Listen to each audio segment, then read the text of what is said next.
কর্তামশাই সকালবেলায় ভগবানের পূজা করলো আর আমি করছি রান্না বান্না।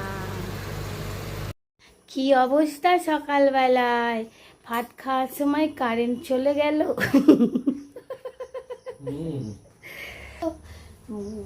অবস্থাটা দেখুন, বৃষ্টি হয়েছে কিন্তু রান্নাঘরে এই ভাজা রুটি করে নিয়েছি, এবার টিফিনটা গুছিয়ে দেব।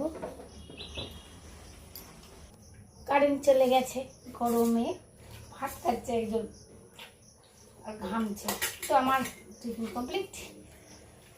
দাদা এবার মেয়ের খাবার করবো, যেটুকু চা দিয়ে আসবো, রুটি দিয়ে আসবো, চলতেই থাকলো সারা দিনটা।